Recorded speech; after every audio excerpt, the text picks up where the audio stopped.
Okay, so welcome back to the channel, and again I have solved another uh, PIQ's paper, right? That is NPS PGT, and I told one wrong in the previous PIQ solving session that the first video was on KPS papers, not NPS, right? And this one is on NPS paper.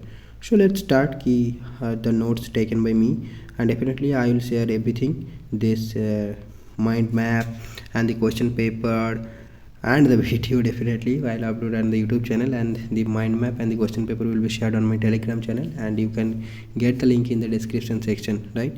So first thing, you have to watch the video, you have to read the PDF, and then you have to solve the PYQs, okay, by yourself. So this is a three-step process. Okay, you have to follow all the three, otherwise it has no benefit. Okay, so let's start. So in this paper I got the topic earthquake, here. So here you see the Koina earthquake occurred on December 11, 1967 at 4:21 am. Okay, that is not important, but I just copied and pasted here. The earthquake had a magnitude of 6.6 and a maximum Mercalli intensity of 8, that is severe. The earthquake's epicenter was within 5 kilometers of the Koina Dam. Okay, so another thing I should mention here, that this type of videos are basically for the purpose of revision of facts, right? Revision of facts, because what I faced in examinations, I got confused about the facts and I can't remember it, so I started this initiative. The Koina earthquake occurred on December 11, 1967. So Koina earthquake occurred on 1967, 11 December. The earthquake had a magnitude of 6.6 and the Mercalli intensity scale was 8, that is severe. The earthquake's epicenter was within 5 kilometers of the Koina Dam. Now, what is epicenter, right? Now it's your homework. Okay, next see the from World Geography I got some topic like Durham in England is an island site. So Durham एक island है, England में located है. तो कुछ ऐसे ही fact वाले question था कि Durham is dash like that. Okay, yeah so Durham is an island site, ठीक है, इंग्लैंड में लोकेटेड है. अब see this is the Suez Canal map. You can see here, you can locate the Suez Canal. Okay, I hope you know the location of Suez Canal between Mediterranean Sea and the Red Sea, ठीक है. Now read this. The Suez Canal was called the lifeline of the empire. Which empire? By the British. So definitely it is the British Empire. It was the lifeline of the British Empire. Okay, Suez Canal, because it allowed them to quickly access their colonies in Asia and Africa. The Suez Canal is a man-made waterway, definitely, that connects the Mediterranean Sea to the Indian Ocean via the Red Sea. It is the shortest trade link route between Europe and countries on the Indian and Pacific Oceans. Okay, so this was about Suez Canal. Now, the Telegraph Plateau is a feature in the North Atlantic Ocean. Telegraph Plateau is a feature of the North Atlantic Ocean that was discovered in 1853 by Matthew Fontaine Maury. The Telegraph Plateau is a feature of the North Atlantic Ocean, and it was discovered in 1853 by Matthew Fontaine Maury. Right. Now, इसके साथ related है कि the first successful transatlantic telegraph cable was laid in August 1858 by the US and Britain. The cable was made in 1857 but sat for a year before being laid. So 1857, our first war of independence, right? So Sipai Mutiny 1857. So during that time, this telegraphic cable was established under the North Atlantic, transatlantic, right? Okay. So this is the telegraphic plateau discovered in 1853. Telegraph cable was laid in 1858. Okay, now atmosphere. Regarding atmosphere, so oxygen will be almost in negligible quantity at the height of 120 kilometre. तो ये हमारे इसमें भी आया था ये question, ठीक है, एकदम डिटो कि कौन सी हाइट पे जाकर पूरा ऑक्सीजन लेवल और नेग्लिजिबल हो जाएगा. तो यही फ़ायदा है, और यही है कि बाकी जो कॉन्सेप्ट वाली चीज़ें हैं ना, वो तो आपको एक बार पढ़ने से याद है, आपको मतलब सारी चीज़ें आपको याद है, आप ग्रेजुएशन में पढ़े हो, मास्टर्स में पढ़े हो, और फिर से यूजीसी नेट के लिए शायद पढ़े होंगे, तो कॉन्सेप्ट वाली चीज़ें याद है। बट ये फैक्ट वाले सवाल के लिए हम ना एग्ज़ाम निकाल नहीं पा रहे यार। तो इसको बार बार रिवाइज करो, और एक बार वीडियो बना दिया तो हम आसानी से काफ़ी बार रिवाइज कर सकते हैं। इसी के पर्पज़ है कि इस वीडियो को बनाने का। तो अब चैनल के साथ जुड़ी रहेगा, सहयोगिता करिएगा। Thank you. ओके, एटमॉस्फेयर के बारे में हमने जाना कि ऑक्सीजन लेवल जो है 120 किलोमीटर के बाद ये कम हो जाता है, ठीक है। अब देखो, atomic oxygen extends from about 80 kilometre to about 300 kilometre. जो एटॉमिक ऑक्सीजन है वो 80 से 300 किलोमीटर तक तो रहते हैं in altitude, but with more than 90% concentrated between 85 and 125 kilometre. अच्छा, तो इसका कुछ समझा नहीं, मैंने कॉफ़ी कैर लिया था तब अच्छा लगा था, बट अब तो इरेलीवेंट लग रहा है। बाय द वे, आप ये याद रखना कि 120 किलोमीटर में जाकर ऑक्सीजन लेवल बहुत ही नेग्लिजिबल हो जाता है, ठीक है। अब देखो फ्लैड, तो नेशनल फ्लड कमीशन NFC और राष्ट्रीय बार आयोग was established in 1976। The National Flood Commission, that is NFC, National Flood Commission, or the Rashtriya Bar Ayog was established in 1976 to study India's flood control measures. The NFC was formed under the Ministry of Agriculture and Irrigation to develop a coordinated, integrated and scientific approach to flood control problems. Okay, so the National Flood Commission NFC was established इन 1976। यही question पूछा गया था कि कब establish किया गया था, मतलब ये भी हिस्ट्री वाली सवाल ज्योग्राफी में आ रहा है एनवीएस वाले पेपर में, कमाल की बात है। Okay, so the NFC was formed under the ministry of agriculture and irrigation.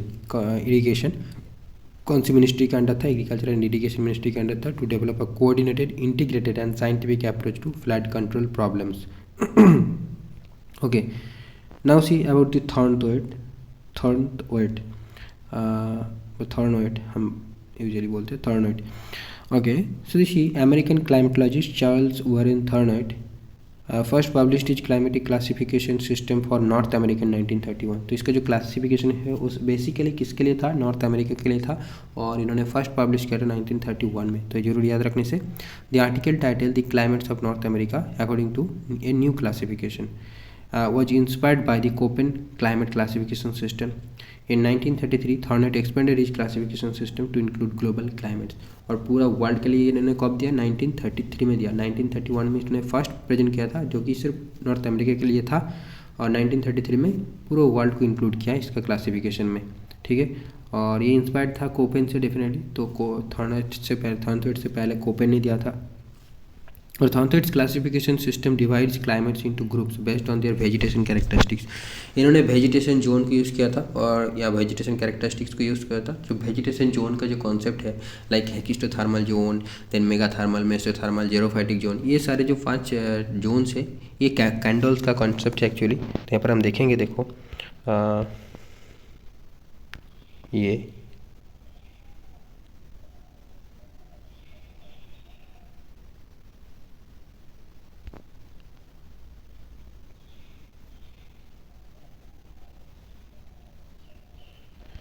Sorry vegetation zone का कॉन्सेप्ट कोपेन ने यूज़ किया था, सॉरी। तो ये थोड़ा गलत बोल दिया मैंने, सॉरी, एक्सट्रीमली सॉरी। सो देखो, अब कोपेन्स का क्लाइमेट क्लासिफिकेशन देख लो। कोपेन क्या है? एक जर्मन बोटनिस्ट एंड क्लाइमेटोलॉजिस्ट है। He presented descriptive schemes of classification of world climates, ठीक है, 1900 में, and based on vegetation zones Candolle CANDOLLE 1874। He was a French plant physiologist, ठीक है। तो कोपेन का जो क्लासिफिकेशन एक्चुअली बेस्ड था वेजिटेशन जोन्स के ऊपर। then the Köppen's classification is more popular, definitely we know that, and we read that now। Candolle का vegetation zone क्या था? देखो, तो 5 वेजिटेशन जोन था कैंडल का, that is megathermal, xerophytic, mesothermal, microthermal and hekistothermal. Okay, तो आगे जाकर है इस के बारे में, ठीक है। मेगाथर्मल में क्या होता है कि टेम्परेचर 18 डिग्री से अबव होता है, और जेरोफाइटिक जो डेजर्टिक कंडीशन है, और हेकिस्टोथर्मल जो है तुंद्रा रीजन वाला है, जहाँ सिर्फ मॉसेस एंड लाइकेंस उगता है, या फिर रह पाता है। और मेसोथर्मल जो है, इसका जो टेम्परेचर है कोल्डेस्ट मंथ का वो -3 के ऊपर रहता है, बट 18 से नीचे रहता है, तो उसे हम मेसोथर्मल जोन बोलते हैं। तो वहाँ पर जो भी वेजिटेशन होता है तो उसके बेसिस पे हमने क्लासीफाई किया है। ये कैंडल ने किया था, कोपेन यूज़ किया था इसको क्लाइमेट क्लासिफिकेशन के लिए। नाउ ट्रांसपोर्टेशन के बारे में कुछ चीज़ें मिला है, देख लेते हैं। No place in the world is more than 35 hours away due to the construction and use of airplanes.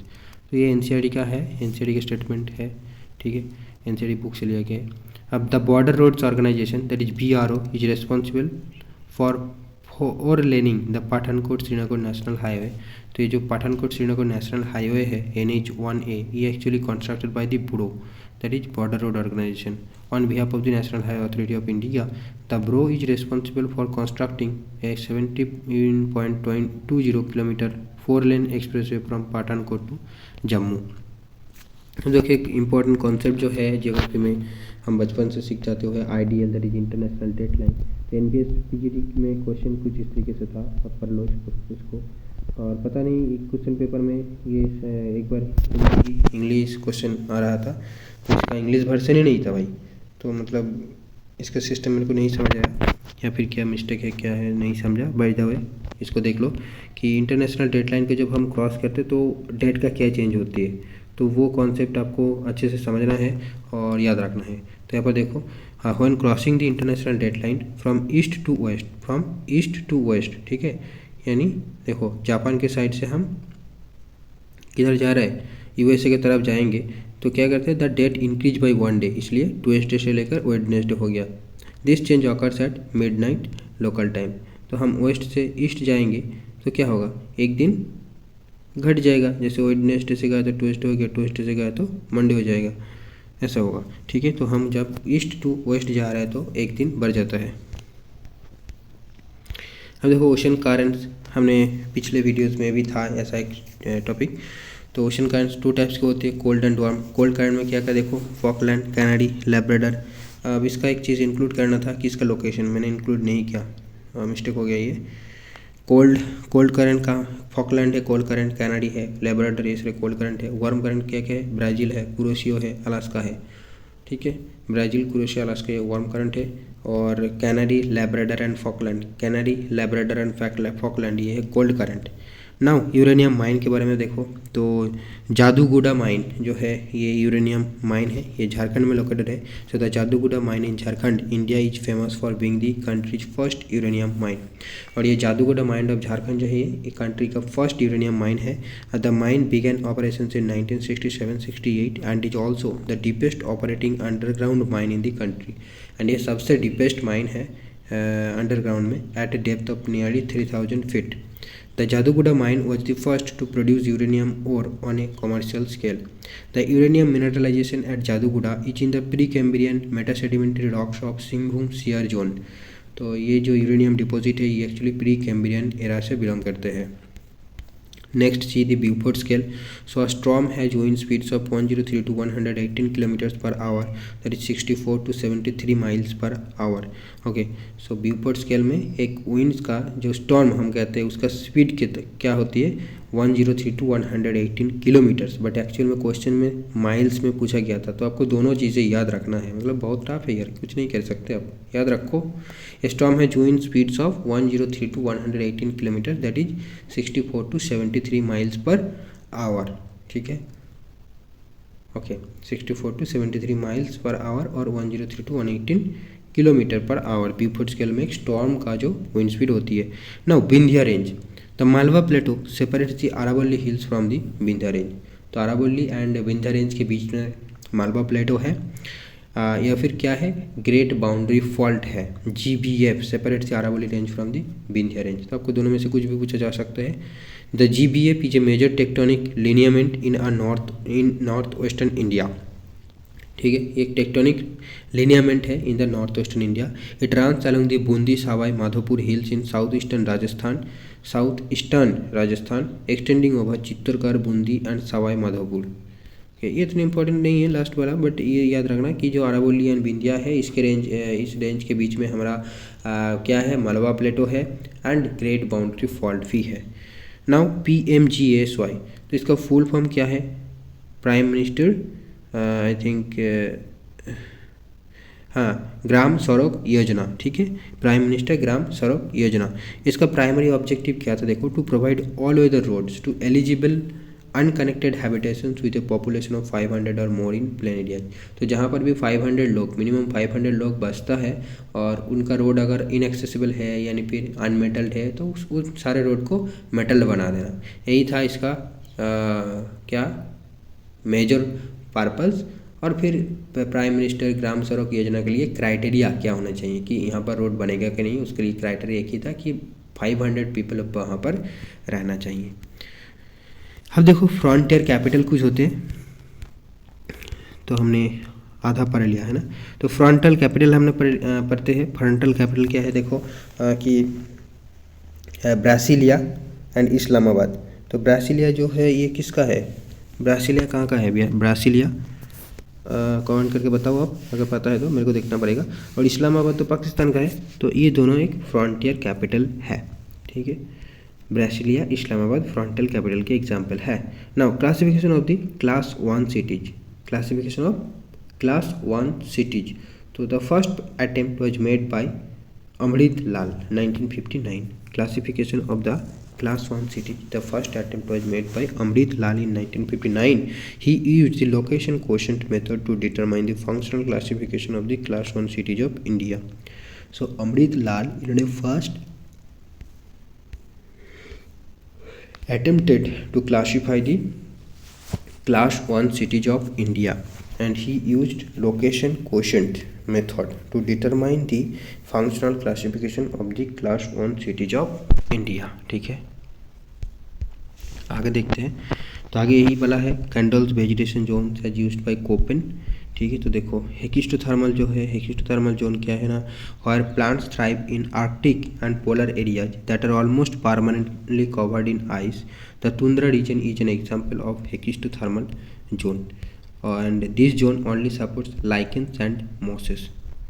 Now megathermal zones has an average temperature of at least 18 degrees Celsius every month of the year, and megathermal climates are found in the tropics including much of Southeast Asia, India, Australia, Mexico, Florida, Central America and Brazil. And then mesothermal, so all places with an average temperature in their coldest month that is colder than 18 degrees Celsius but warmer than -3 degrees Celsius are said to have a mesothermal climate, ठीक है। mesothermal climate, all places with an average temperature in their coldest month that is colder than 18 degrees Celsius but warmer than -3 degrees Celsius, यानी temperature क्या रहेगा -3 to 18 degree के बीच में रहेगा coldest month में, और वार्मेस्ट मंथ में एवरेज टेम्परेचर क्या होता है 10 डिग्री सेल्सियस है, जो कि नेक्स्ट पॉइंट में लिखा हुआ है। और देखो सच क्लाइमेट्स यानी mesothermal climates mainly found between 30 to 45 degree यानी टेम्परेट जोन है, ठीक है। नेक्स्ट देखो xerophytic zone, so the plants are xerophytes mainly growing in arid and semi arid zones where the annual precipitation levels are less than 250 millimetre यानी 25 centimetre, ठीक है। तो उसको हम जेरोफाइटिक जोन बोलेंगे या डेजर्ट कंडीशन। एक यहाँ पर जो इंक्लूड नहीं करने में गलती हुआ मेरे को, वो है माइक्रोथर्मल जोन करके भी एक था ना, हमने देखा ऊपर, तो वो एक बार देख लेना आप माइक्रोथर्मल जोन क्या है। नेक्स्ट देखो एस्कैप, तो ये एक क्या बोलूँ, एक टर्मिनोलॉजी है, इसका एक फुल फॉर्म है। तो देखो economic and social, the economic and social commission, economic and social commission for Asia and the Pacific, तो this is ESCAP, economic, the economic and social commission for the Asia Pacific is a United Nations regional hub. ये क्या करते हैं, promotes cooperation between countries to achieve sustainable development. But ये form कब हुआ था देखो 1947 में, बट सस्टेनेबल डेवलपमेंट का कॉन्सेप्ट कब हुआ 1987 में ना, फिर बट इन लोग इन्फॉर्मेशन ऐसा ही मिला, I did not reverified it, okay you can check further. So कि 1947 में सस्टेनेबल डेवलपमेंट का कॉन्सेप्ट ही नहीं था, फिर वो कैसे एम्फेसाइज कर सकते हैं, मेरे को भी चेक करना है इसको एक बार। तो एस्कैप was founded on March 28, 1947. It provides a forum for governments in the region to discuss and review economic and social issues and to strengthen regional cooperation. So ESCAP also provides terror-related support for least developed countries, LDCs, financial and technical cooperation, and support for LDC participation in international forums. ESCAP's geographical scope stretches from Turkey in the west to Kiribati in the east. ठीक है। तो इसका जो geographical extent है, मतलब ये जो हमने बोल दिया कि ये पार्ट कवर करते हैं south east Asia, Asia and Pacific का कौन कौन पार्ट ये एक्चुअली कवर करते हैं। तो ईस्ट टू वेस्ट देखो किरीबाटी से लेकर, यानी वेस्ट में आपका है टर्की से लेकर ईस्ट में किरीबाटी तक, एंड रशिया नॉर्थ में रशिया से लेकर साउथ में न्यूजीलैंड तक ये इसका एक्सटेंट है। यानी ये सारे कंट्री जिसके अंदर आता है एस्केप के अंदर, economic and social cooperation for sustainable social commission for Asia and Pacific, for Asian Pacific, economic and social cooperation for Asia and Pacific. Okay, now ESCAPes also provides trade-related support for least developed countries, financial and technical cooperation, and support for LDC participation in international forums. ESCAPes geographical scope stretches from Turkey in the west to Kiribati in the east. हमने ये पढ़ा. The region is home to 4.1 billion people. Total world में कितना है? 8 billion है. तो आधे का जनता यहीं पर रहता है ESCAP में, और 2/3 ऑफ दी वर्ल्ड पॉपुलेशन, आधे से ज़्यादा है ना. ओके,